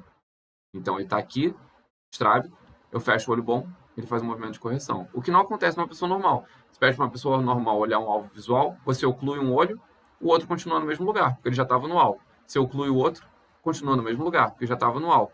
Agora, se você tem um pouquinho de estrabismo e você oclui o olho que estava no alvo, o outro olho vai se mexer. E aí o movimento dele vai falar para você onde é que ele estava. Então, se ele se mexe para baixo, significa que ele estava para cima. Era uma hipertropia. Se ele se mexe para dentro, significa que estava desviado para fora. Era uma exotropia. Se ele se mexe para fora, significa que estava desviado para dentro. Isso era uma esotropia. Como que acontece nesse paciente aqui? Tá? Aqui já dá para ver que ele tem uma exotropia do olho esquerdo. Ele vai lá e oclui o olho direito, e o olho esquerdo faz um movimento de correção para dentro. Então agora o olho esquerdo dele passa a olhar o alvo. Quando ele desoclui, o olho direito volta a dominar. Tá? E aí quando ele oclui o olho esquerdo, nada acontece, porque o direito já está no alvo. Mostrando que era o quê? Uma atropia do olho esquerdo. Tá? Nesse caso, uma exotropia. Agora, nem sempre isso não avalia foria, né? Isso só avalia tropia até agora. O Hirschberg, essa prova de oclusão e desoclusão, só avaliam tropias, que são estrabismo manifesto. Para a gente avaliar forias, a gente tem que fazer oclusões alternadas. Então, eu tenho que ocluir um olho e mudar a oclusão para o outro olho sem deixar ele fazer visão binocular entre isso. Então, eu não posso deixar ele enxergar o alvo com os dois olhos entre uma oclusão e outra. Então, eu tenho que passar de um olho para o outro assim. Eu não posso ocluir e tirar como eu faço na prova anterior, que é oclusão e desoclusão, que é assim. Eu faço assim. Tá? Isso não me deixa ter fusão. Tá? Isso traz à tona forias. Como que acontece aqui? Então, esse paciente, você vai ocluindo de forma alternada, você nota que ele tem o quê? Uma exoforia. O olho dele corrige para dentro. Tá? Agora, se tem qualquer tropia, isso é um estrabismo paralítico. Tá? Não existe dúvida disso. Então, qualquer desalinhamento manifesta um estrabismo causado por paralisia. Se tem foria incomitante, ou seja, não tem tropia. Agora, quando eu faço oclusão alternada, eu vejo um movimento. Aí, o que é a próxima coisa que eu vou fazer? Eu vou ver isso em todas as direções da mirada. Eu vou ver isso olhando para a direita, olhando para a esquerda, olhando para cima, olhando para baixo. Tá? Se tem alguma direção da mirada que isso é pior, isso é incomitante, como a gente falou antes. Se tem uma foria incomitante, isso é estrabismo paralítico. Agora, se é uma foria comitante, o desalinhamento é o mesmo, assim, que você só vê na oclusão alternada para todas as direções, isso geralmente não paralítico. O estrabismo congênito, isso acontece em paciente que tem miopia, às vezes. Então, isso é muito comum da gente ver na prática, tá? Então, forias, principalmente forias horizontais, comitantes, geralmente são não paralíticas, geralmente não preocupam a gente, tá? Então, isso aqui é uma parte da avaliação um pouco mais complexa, mas que fazendo isso algumas vezes já pega a manha fácil, tá? Então, ó, isso que a gente quer determinar é se há estrabismo paralítico. Então, se tem motilidade anormal, a gente já determinou isso, a gente não precisa fazer nada de alinhamento. Se tem motilidade normal, aí a gente vai querer ver o alinhamento. Qualquer tropia, isso é paralítico, tá? E qualquer foria incomitante é paralítico. Sendo paralítico, a gente parte para a nossa próxima fase. Qual é a terceira etapa? Sendo o estrabismo paralítico, avaliar as direções que tem a paralisia, para a gente estimar quais músculos devem estar fracos, quais músculos devem estar paréticos. Então, se o paciente tem uma esotropia, a dificuldade dele é fazer o quê? A abdução. Então, o reto lateral deve estar fraco. Se o paciente tem uma exotropia, a dificuldade dele é fazer o quê? A adução. Então, o reto medial deve estar fraco. Se o paciente tem uma hipertropia, a dificuldade é botar o olho para baixo. Então, deve ser o reto inferior ou o oblíquo superior. Se o paciente tem uma hipotropia, o problema é botar o olho para cima. Então, deve ser o reto superior ou o oblíquo inferior. Tá? E aí, a partir disso, a quarta etapa, a gente vai determinar qual deve ser a estrutura acometida a partir do padrão. Tá? E aí, a primeira coisa que a gente tem que determinar é: isso está nos núcleos ou nervos motores oculares, isso está na junção neuromuscular ou isso está no músculo. Tá? Como é que a gente vai determinar? Lesões do nervo abducente vão levar ao quê? A paralisia do reto lateral, como que acontece nesse caso. Então aqui a gente já vê que ele tem uma esotropia do olho esquerdo, olha para cima bem, olha para baixo bem, olha para a direita bem, então todos os músculos dos outros nervos também, mas na hora dele olhar para a esquerda, o olho esquerdo dele não abduz. Então isso é uma paralisia de abducente à esquerda. O nervo troclear, ele faz o quê? O oblíquo superior. Qual é a melhor forma da gente ver o oblíquo superior? Quando o olho está aduzido, ele inferioriza esse olho. Tá? Então aqui nesse paciente a gente já pode ver nessa posição que ele está olhando para a esquerda e tem um desalinhamento vertical. O olho esquerdo dele está aqui e o olho direito parece estar um pouco mais para cima. Tá? A gente pode estressar isso pedindo para ele olhar para baixo nessa posição. Que ele vai usar o oblíquo superior do olho direito e o reto inferior do olho esquerdo. Então aqui tem um desalinhamento vertical bem importante. Quando ele olha para a direita, esse desalinhamento vertical fica menos importante. É incomitante, uma tropia. Né? Quando ele olha para baixo e para a esquerda, o desalinhamento fica bem mais evidente. Então aqui, desculpa.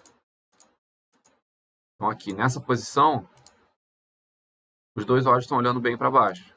Quando ela vai para outra posição, você nota que tem um desalinhamento vertical importante do olho direito. Então o problema aqui é colocar o olho direito para baixo quando aduzido. É um problema do oblíquo superior.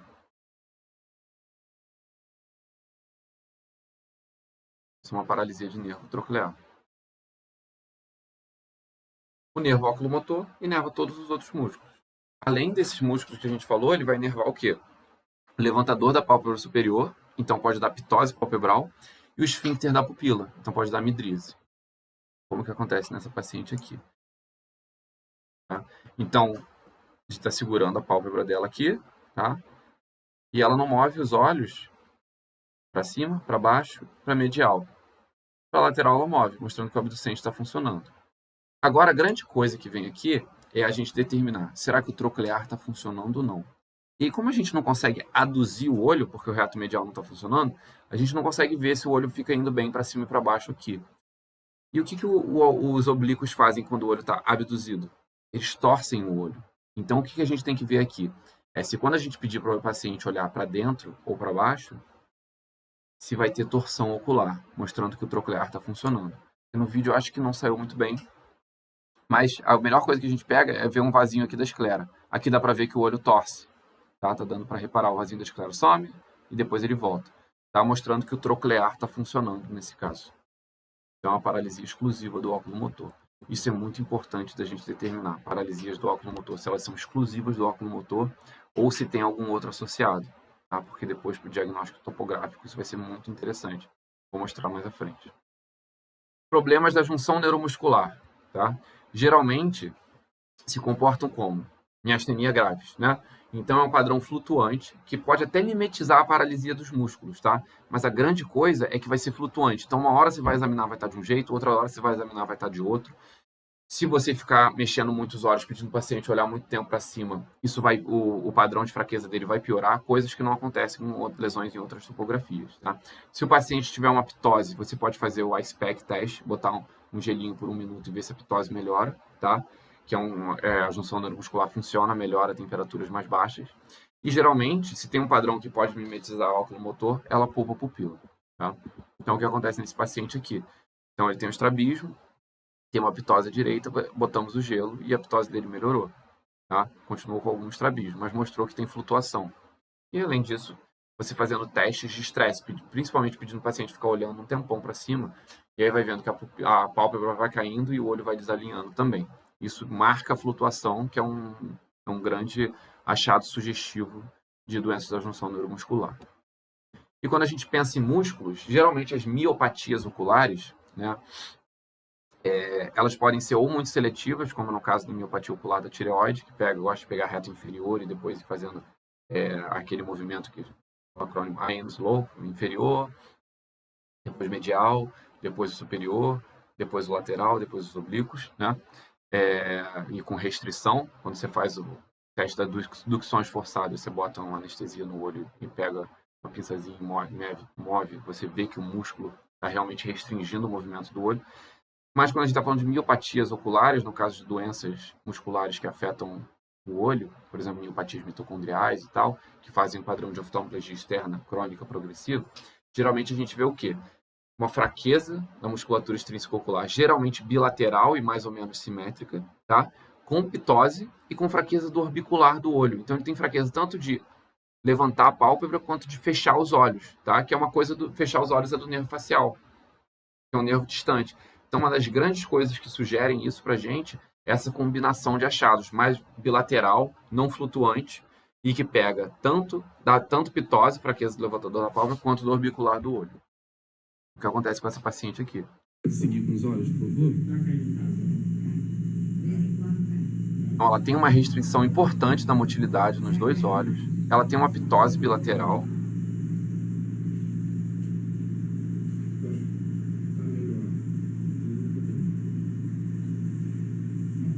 Os olhos com força. na hora que eu vou tentar abrir os olhos dela, eu consigo com certa facilidade. Aí ela não faz fenômeno de Bell.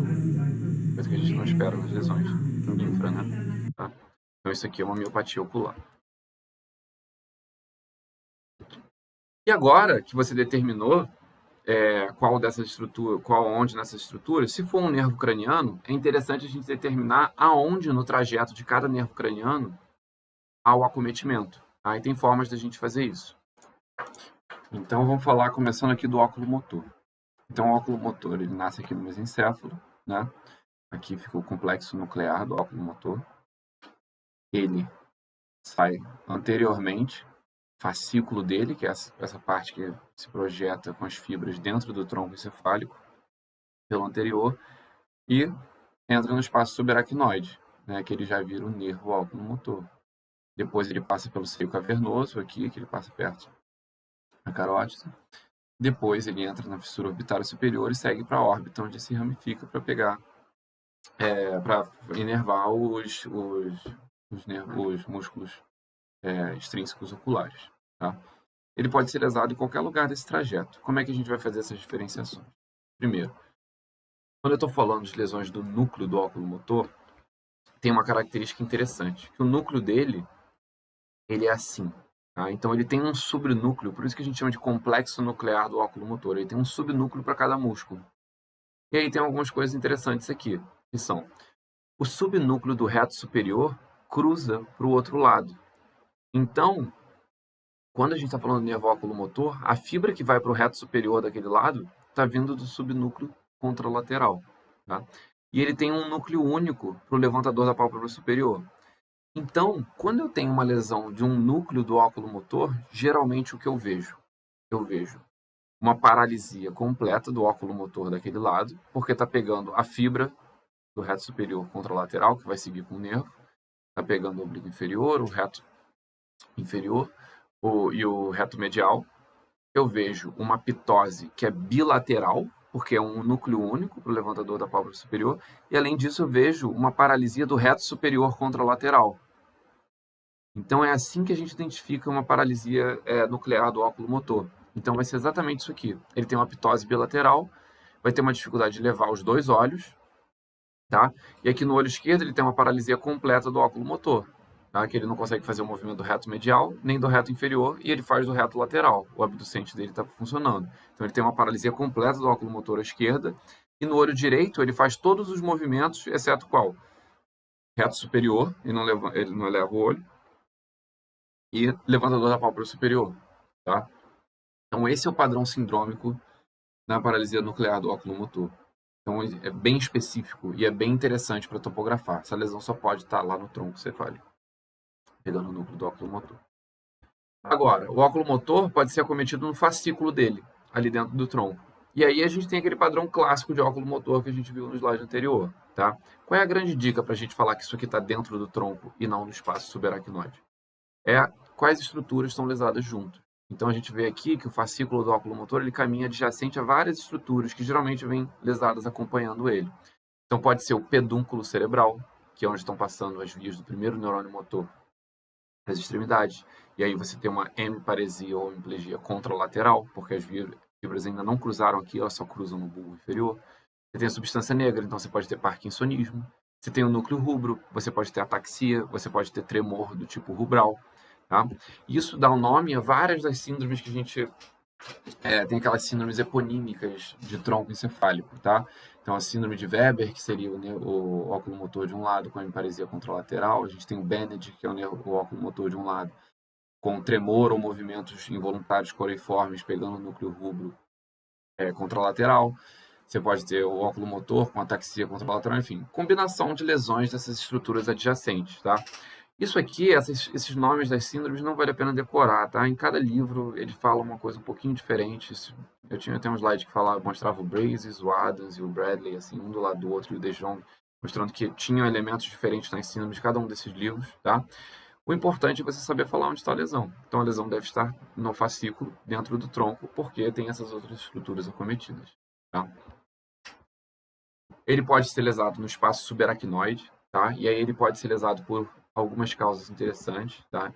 Então ele pode ser acometido por uma hérnia de Uncus, então quando você tem uma lesão expansiva nos hemisférios, por falta de local para o parênquima se expandir, ele pode herniar a ponta do lobo temporal ali, e aí comprime o nervo óculo-motor, tá?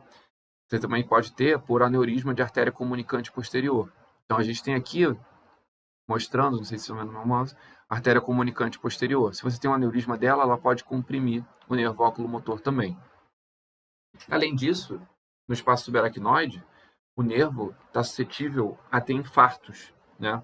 Então, um infarto da vasa nervorum, que pode acontecer no contexto de diabetes, ou pode acontecer no contexto de vasculite. Por exemplo, uma arterite temporal pode fazer uma vasculite, pegar os vasos que nervam o nervo óculo-motor e fazer um infarto.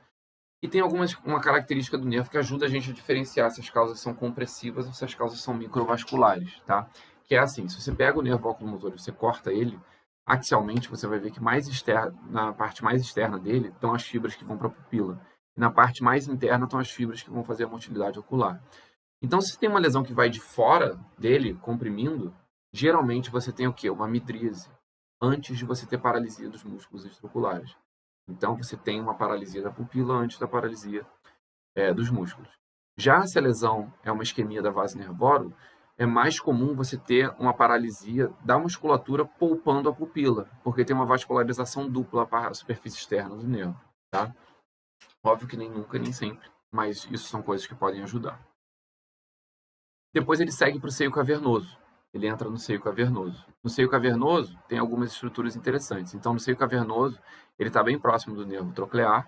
No seio cavernoso também passa o nervo abducente e passa o primeiro e o segundo ramo do nervo trigêmeo.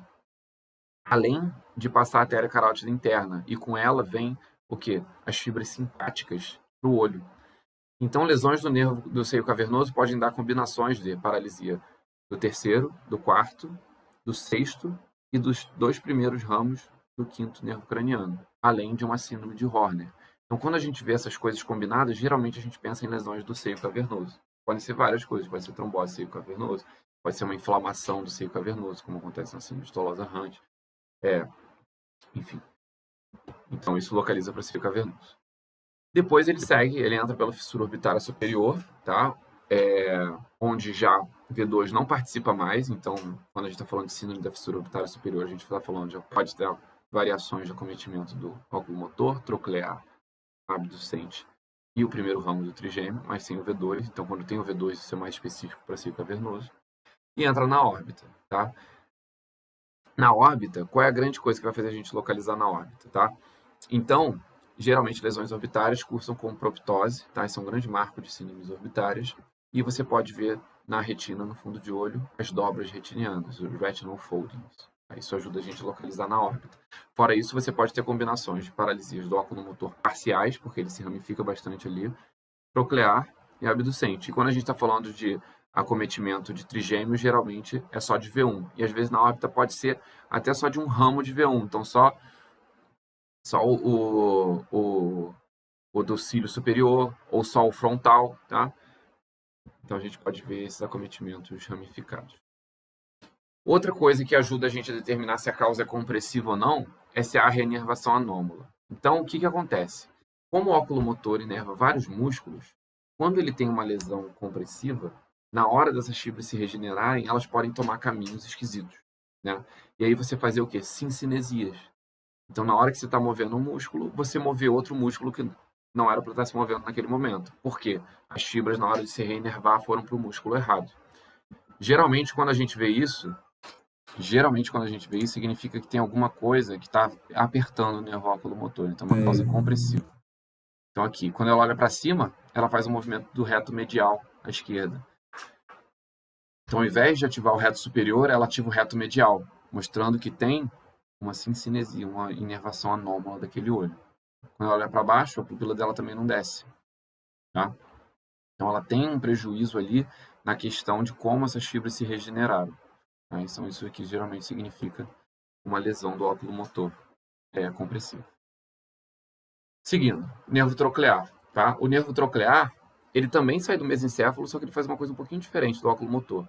Primeiro, ele cruza, e ele cruza dentro do tronco encefálico. Então, o núcleo do troclear direito sai, vai para trás, cruza e sai como o nervo troclear esquerdo. Tá? Então, qual vai ser o grande marco das lesões do troclear dentro do tronco encefálico? Vão ser as lesões que vão pegar aqui, ou o núcleo, ou o fascículo. Vão ser lesões que vão ser contralaterais. Você vendo o paciente, você não vai saber disso. Agora, o que tem aqui adjacente ao núcleo, ao fascículo do nervo troclear, que pode ajudar a gente?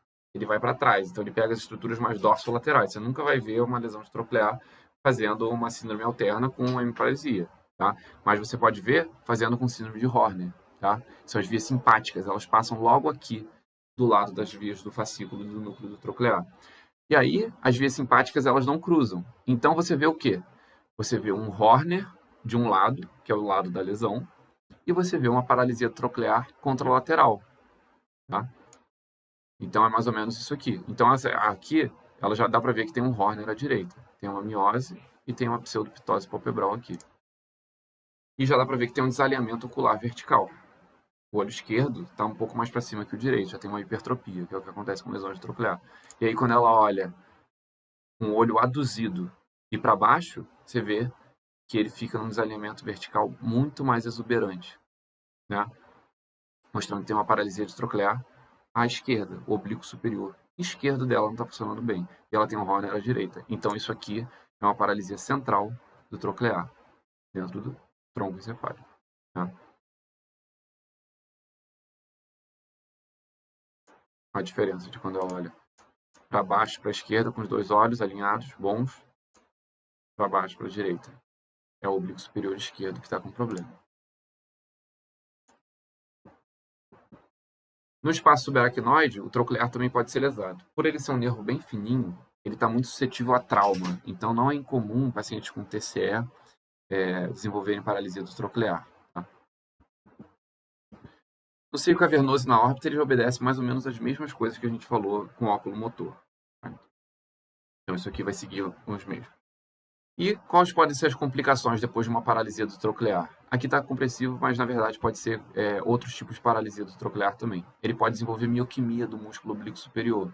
Então, o que é isso aqui? Isso aqui é quando você usa o músculo oblíquo superior, às vezes o nervo que foi lesado, ele começa a mandar disparos espontâneos. Tá? Igual o paciente que faz mioquimia facial depois da paralisia facial periférica, mesma coisa aqui. E o que o paciente vai ter? O olho dele vai começar a torcer ou ir para cima e para baixo, dependendo da posição do olho, né? Dependendo da ação do oblíquo superior, em que momento ele está olhando. Isso vai dar o quê? Se o seu olho começa a mexer, você tem oscilopsia, você começa a ver as coisas se mexendo. Então, a queixa clássica do paciente que está usando o oblíquo superior, por exemplo, lendo, e fala que começa a sentir as coisas se mexendo, começa a ter oscilopsia. E aí, depois de um tempo, quando começa a olhar reto e não para de usar o oblíquo superior tanto, aquilo melhora. Então, há uma oscilopsia que dura alguns segundos quando a pessoa está olhando para baixo e depois melhora. I want you to look down. Tá? Pede para olhar para baixo e para dentro por um tempo. Depois, quando ele olha para frente, olha os vasinhos da esclera, começa a mexer, começa a torcer o olho. Tá?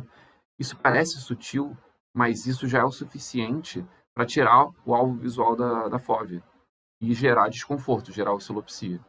Tá? Então, isso incomoda muito as pessoas. Aí começa a torcer. Beleza? Então, por último, a gente vai falar do abducente. Tá? Então, o abducente, ele é diferente, ele nasce na ponte. Tá? Então, o núcleo dele está na ponte. Ele segue pelo espaço subaracnoide, passando pelo clivus, indo para lá. Quando eu estou falando do abducente no seu núcleo, qual é a grande coisa que o núcleo dele tem? O núcleo dele não manda só as fibras pro fascículo que vai pro reto lateral, né, através do nervo abducente. Ele também manda aquelas fibras que vão se comunicar com o núcleo do óculo motor para fazer o movimento horizontal conjugado, né? Então, quando eu tenho uma lesão do núcleo do abducente, o que eu vou ter? Eu vou ter não só uma paralisia do reto lateral, mas eu vou ter uma dificuldade de toda a mirada horizontal para aquele lado, porque nem o estímulo está chegando para o reto lateral, nem o estímulo está indo para o reto medial daquele lado. Então, é exatamente isso aqui. Então, ela olha para a direita, bem. Na hora dela olhar para a esquerda, ela não está indo. Tá? Então, é um distúrbio conjugado. Essa pessoa não tem diplopia. E aí, como é que você vai usar para diferenciar? Você vai fazer o reflexo vestíbulo ocular. Na hora que você fizer o reflexo vestíbulo ocular, para a esquerda ela não faz. Para a direita ela vai. Mostrando que isso é nuclear/infranuclear. Tá? E só o núcleo do abducente faz isso. Tá? Se fosse uma lesão, por exemplo, da formação reticular pontina paramediana, que poderia dar desvio conjugado da mirada também e uma paralisia das sacadas para a contralateral, na hora do VOR a gente ia conseguir vencer isso, mostrando que o núcleo do abducente estava funcionando. Tá? Agora, na lesão do núcleo do abducente, não funciona pelo reflexo vestíbulo ocular. Ele pode ser lesado depois no fascículo dentro do tronco, e aí já tem o padrão de paralisia isolada do reto lateral, que é o padrão que a gente vê com todo o nervo abducente depois do núcleo. Tá? E aqui é a mesma coisa que a gente falou ali no mesencéfalo. Pode pegar o trato córtico-espinhal junto, e aí dar uma hemiparesia contralateral. Tá? Pode pegar partes do trigêmeo junto e fazer alguma alteração sensitiva facial. Pode pegar o nervo facial, e aí você tem uma paralisia da face. Tá? Isso dá nome a outras síndromes também. Além disso, você pode ter algumas síndromes que dão uma agenesia ou uma hipogenesia congênita do núcleo do abducente. Então, que não é tão comum acontecer com o núcleo do óculo motor e troclear. Então, ele faz parte da síndrome de Mobius, que geralmente é uma síndrome que envolve agenesia do núcleo do nervo facial. Então, a pessoa fica com paralisia facial bilateral e uma agenesia do abducente, pode ter uma paralisia do reto lateral bilateral. E na síndrome de Duane, que tem uma agenesia do núcleo do abducente, e o óculo motor tenta inervar o reto lateral, mas você tem graus variados de problemas que pode acontecer nessa questão dessa reinervação, tá? São doenças congênitas, então o paciente não desenvolve diplopia por causa disso. Já vem desde o nascimento, então ele nunca aprende, então eles tendem a aprender a fovear as imagens de forma intermitente, eles acabam ficando sem diplopia. Depois ele pode ser cometido no espaço subaracnoide, tá? E aqui no espaço subaracnoide, o que é interessante é que ele passa bastante pelo clivus, e depois ele faz uma curva de 90 graus no canal de Dorello. Então, deixa ele bem suscetível a dois tipos de doenças. Doenças do clivus, né? gostam de pegar o nervo abducente. E quando a gente está falando dessa curva de 90 graus que ele faz no canal de Dorello, ele está bem ali embaixo e ele está suscetível a compressões, que aí ele fica bem coladinho no osso. Então, quando a gente tem hipertensão intracraniana, seja qual for a causa de hipertensão intracraniana, só o aumento da pressão já faz o abducente colar no ossinho ali e já pode gerar uma paralisia de abducente, tá? E aí isso é o que chamam de falso sinal localizatório, de que você vê uma paralisia de abducente, você acha que vai ter uma lesão no tronco ou alguma coisa assim, mas não tem. É só um fruto da hipertensão intracraniana difusa, tá? Que está comprimindo o abducente quando ele está passando pelo canal de Dorello ali. Então, tumores do clivos, tá? São aqueles condrosarcoma, e geralmente no clivos, o que a gente tem de interessante? Como no clivos, essa região medial aqui, quais são os nervos cranianos que saem mediais? O abducente, sai aqui medial, e o hipoglosso. Então você pode ter aquela síndrome de Gottfredsen, se eu não me engano o nome, mas enfim, uma síndrome de clivos, uma síndrome clival. Pega os dois nervos cranianos que saem mais mediais, que são o abducente e o hipoglosso.